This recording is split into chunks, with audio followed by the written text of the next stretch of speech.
Hello friends, मेरे YouTube channel English वे में आप सभी का स्वागत है। तो चलिए शुरू करते हैं आज की स्टोरी, जिसका टाइटल है यानी शीर्षक फाइंडिंग अ सॉल्यूशन। फाइंडिंग का मतलब हो गया ढूंढना या खोजना, और सॉल्यूशन का मतलब हो गया कि समाधान। तो पूरा का मतलब हो गया कि समाधान ढूंढना। तो चलिए देखते हैं story. One pleasant evening, three friends. एक सुहावनी शाम। तो प्लीजेंट यहाँ पे एडजेक्टिव हो गया जो कि शाम के बारे में बता रहा है कि कैसा शाम, तो सुहावनी शाम। थ्री फ्रेंड्स यानी तीन दोस्त। A baby rat, a bug and an ant were strolling in a jungle. तो यहाँ तक हो गया। तो तीन दोस्त थे, एक शाम तीन दोस्त। कौन दोस्त थे तीनों, यहाँ पे बताया गया है। अ बेबी रैट यानी हो गया कि एक छोटा चूहा। अ बग, बग का मतलब हो गया कि एक कीड़ा होता है छोटा सा, जिसके पीठ पे ना कछुए के जैसा सेल होता है और उस पे ना ब्लैक छोटे बड़े स्पॉट होते हैं। तो यहाँ पे देख सकते हैं इसे बग बोलते हैं। ये हो गया बग। तो क्या हो गया कि ये एक बेबी रैट यानी कि छोटा चूहा, बच्चा चूहा बोल सकते हैं। A bug and a ant, एक चींटी। वर स्ट्रॉलिंग, तो यहाँ पे वर के साथ स्ट्रॉलिंग यानी वर में आईएनजी है, तो ये पास्ट कंटिन्यूअस की सेंटेंस हो गई। तो स्ट्रॉलिंग का मतलब होता है कि चहलकदमी करना, टहलना। तो तीन दोस्त क्या कर रहे थे, वर स्ट्रॉलिंग यानी चहलकदमी कर रहे थे। कहाँ, तो इन अ जंगल यानी कि जंगल में। तो ये हो गया। तो जंगल के लिए जंगल भी बोल सकते हैं या फॉरेस्ट भी बोल सकते हैं। और यहाँ हो गया, ये हो गया प्रीपोजिशन। तो यहाँ से यहाँ तक का हो गया, ये हो गया प्रीपोजिशनल फ्रेज हो गया। तो वो एक जंगल में क्या कर रहे थे, चहलकदमी कर रहे थे। इंजॉइंग द कूल ब्रीज यानी कि वो इंजॉय कर रहे थे, मज़े ले रहे थे, आनंद ले रहे थे। द कूल ब्रीज यानी कि कूल ब्रीज का मतलब हो गया कि ठंडी हवाओं का। तो जो हल्की हल्की ठंडी ठंडी हवाएं चलती है उसे ब्रीज बोलते हैं। तो वे तीनों जो थे जंगल में चहलकदमी कर रहे थे और ठंडी हवाओं का वो आनंद ले रहे थे। Shortly they came across a stream. तो शॉर्टली का मतलब हो गया कि जल्द ही, शीघ्र ही। और शॉर्टली एक एडवर्ब हो गया। शीघ्र ही दे केम, वे पहुँचे। कहाँ, दे केम तो पहुँचे नहीं, यहाँ पे केम अक्रॉस का मतलब ये हो गया कि वे, और दे यहाँ पे प्रोनाउन हो गया, एक से ज़्यादा है, थ्री दोस्त थे, तो इसीलिए यहाँ पे दे प्रोनाउन यूज किया गया है। दे केम अक्रॉस, तो केम अक्रॉस का यूज तब करते हैं जबकि मान लीजिए जैसे कि आप कहीं जा रहे हैं, रास्ते में कोई आपके दोस्त अचानक से मिल गए, आपको पता ना हो उसके बारे में, अचानक से मिल गए, तो उस सेंस में आप कम अक्रॉस का यूज कर सकते हैं। तो यहाँ पे केम अक्रॉस हो गई उसकी past. They came across a stream, तो उन्हें क्या मिला जब वो चहलकदमी कर रहे थे यानी कि टहल रहे थे, तो जल्द ही वे एक धारा के पास पहुँचे, उन्हें एक धारा मिला। तो स्ट्रीम का मतलब धारा भी होता है या प्रवाह या फिर नदी के लिए भी यूज किया जा सकता है। तो वो जल्द ही एक नदी के पास पहुंच गए। द आंट क्वेश्चनड, तो जो चींटी था उसने क्वेश्चन की यानी कि प्रश्न की। नाउ, अब, how are we going to cross the stream, we all can't fly और स्विम। तो जो चींटी थी उसने प्रश्न की। नाउ यानी कि अब, हाउ यानी कैसे, are we going to cross. तो यहाँ पे सेंटेंस ये है आर के साथ वी और वर्ब में आईएनजी। तो ये तो सेंटेंस है प्रेजेंट कंटिन्यूअस में टू क्रॉस, लेकिन इसका क्या मतलब आ रहा है, इसका सेंस आ रहा है कि वो प्रश्न करती है चींटी कि हम दिस स्ट्रीम यानी इस नदी को कैसे पार करेंगे। तो यहाँ पे से बोलने पे तो आ रहा है गागेगी, लेकिन यहाँ पे दिया हुआ है प्रेजेंट कंटिन्यूअस में, क्योंकि वो बात कर रहे हैं, प्रेजेंट में ही बात कर रहे हैं फ्यूचर के बारे में कि वो इस धारा को, इस मतलब ये नदी को वो कैसे पार करेंगे। वी ऑल, हम सभी। कांट फ्लाई, तो वो बोलती कि हम सभी क्या, कांट फ्लाई यानी कि ना तो फ्लाई उड़ सकते हैं, या और यानी या स्विम या ना तो तैर सकते हैं। तो वे बोलती है, प्रश्न करती है कि हम तो ना तैर सकते हैं और ना तो उड़ सकते हैं, हम कैसे इस नदी को पार करेंगे। अ फ्रॉग, एक मेढक, sitting on the banks of the stream heard them.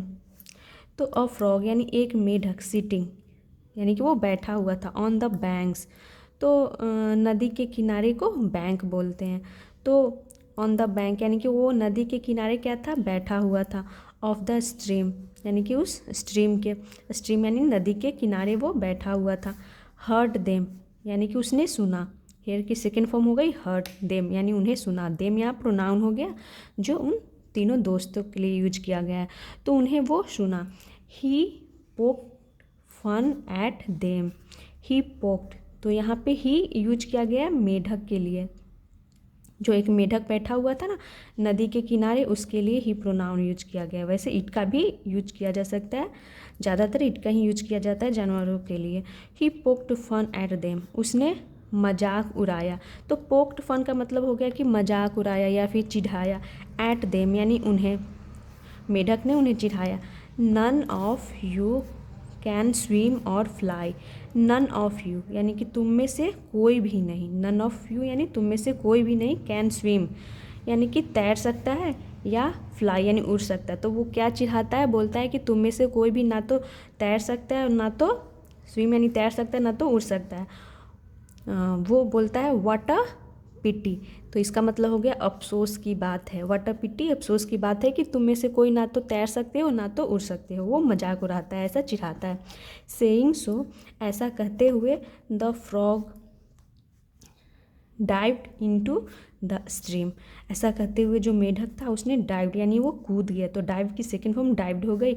Into the stream यानी इनटू यहाँ प्रीपोजिशन हो गया, द स्ट्रीम यानी उस नदी में, उस धारा में वो कूद जाता है। तो इनटू यहाँ प्रीपोजिशन हो गया कि वो, क्योंकि वो उस नदी के अंदर वो चला गया। दो, हालांकि द थ्री वर हर्ट, यानी कि दो का मतलब हालांकि द थ्री यानी कि वे जो तीनों दोस्त की बात हो रही है, वर हर्ट यानी कि वे तीनों क्या हुए, दुखी हुए, उन्हें दर्द हुआ। जैसा मेढक बोला कि तुम तो कैसे पार करोगे, तुम तो ना तो तैर सकते हो ना तो उड़ सकते हो, तो इस बात से उन्हें हर्ट हुआ। दे प्रीफर्ड, उन्होंने प्रीफर का मतलब प्रीफर मतलब पसंद करना, और प्रीफर्ड उसकी सेकंड फॉर्म हो गई कि उन्होंने पसंद किया। तो क्या पसंद किया, टू इग्नोर यानी अनदेखा करना। हिम यानी उसे, तो हिम प्रोनाउन हो गया, यहाँ मेढक के लिए यूज किया गया कि मेढक को उन्होंने और इसका क्या मतलब हो गया हिंदी में, उसे इग्नोर करना प्रीफर किया, उन्होंने पसंद किया। And concentrate on finding a solution to their problem, और उन्होंने क्या किया, तो कॉन्सेंट्रेट यानी कि कॉन्सेंट्रेट का मतलब हो गया कि ध्यान केंद्रित करना। ऑन फाइंडिंग यानी कि ढूंढने में, अ सोल्यूशन यानी एक समाधान ढूंढने में, टू देयर प्रॉब्लम यानी कि अपने समस्या का। तो देयर यहाँ पे पजेसिव एडजेक्टिव हो गया यहाँ पे। तो उन्होंने क्या किया, उन्होंने उस मेढक को इग्नोर करना पसंद किया और अपना ध्यान केंद्रित किया सोल्यूशन ढूंढने पर, यानी कि समाधान ढूंढने पर कि कैसे इस नदी को पार किया जाए। सडेनली, अचानक से, an idea clicked the rat, अचानक से एक विचार, क्लिक्ड, तो क्लिक का मतलब हो गया कि कोई भी विचार, आइडिया अचानक से दिमाग में कौंध जाती है ना, अचानक से आ जाती है, तो उसी के लिए यहाँ पे क्लिक का यूज किया गया है। द रैट, तो किसके दिमाग में ये आइडिया आया, तो रैट के दिमाग में यानी चूहे के दिमाग में। He murmured something in his friends ears, he murmured यानी कि उसने बुदबुदाया, समथिंग यानी कुछ, इन हिज फ्रेंड्स ईयर्स यानी कि अपने दोस्त के फ्रेंड्स ईयर्स अपने दोस्त के कानों में। हिज फ्रेंड्स का मतलब हो गया कि अपने दोस्त के कानों में। तो उसने उसके दिमाग में एक आइडिया आया और उसने अपने दोस्त के कानों में कुछ बुदबुदाया। यहाँ पे देख सकते हैं ये मेढक है, बस थोड़ा सा ही है इतना। The three then departed and after a few minutes returned, some with some grass, a twig and half of a coconut cover. The three यानी कि वे तीनों दोस्त की बात हो रही है। तब डिपार्टेड यानी कि वहाँ से चले गए, रवाना हो गए।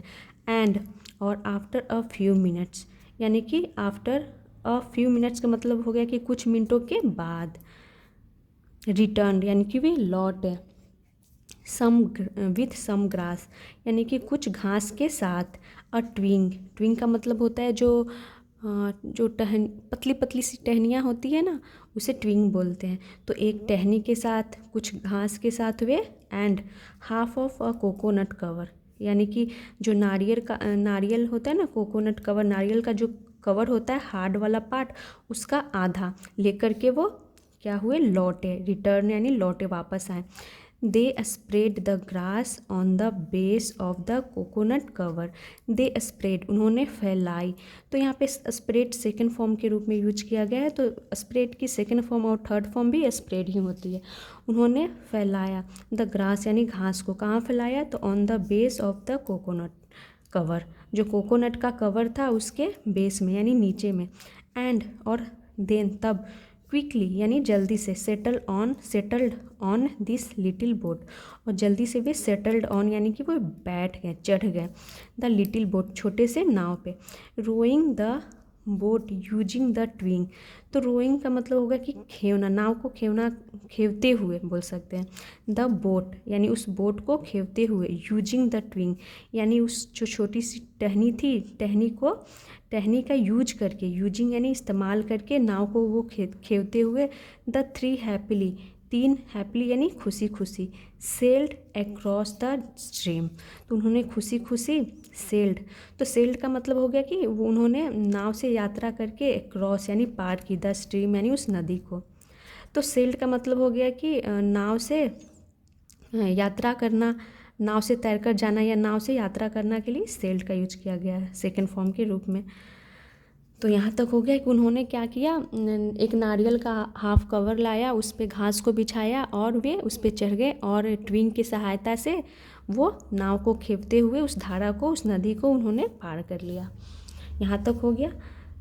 The egoistic frog watched them with his mouth wide opened, तो यहाँ पर हो गया कि द एगोस्टिक फ्रॉग यानी कि अहंकारी मेढक।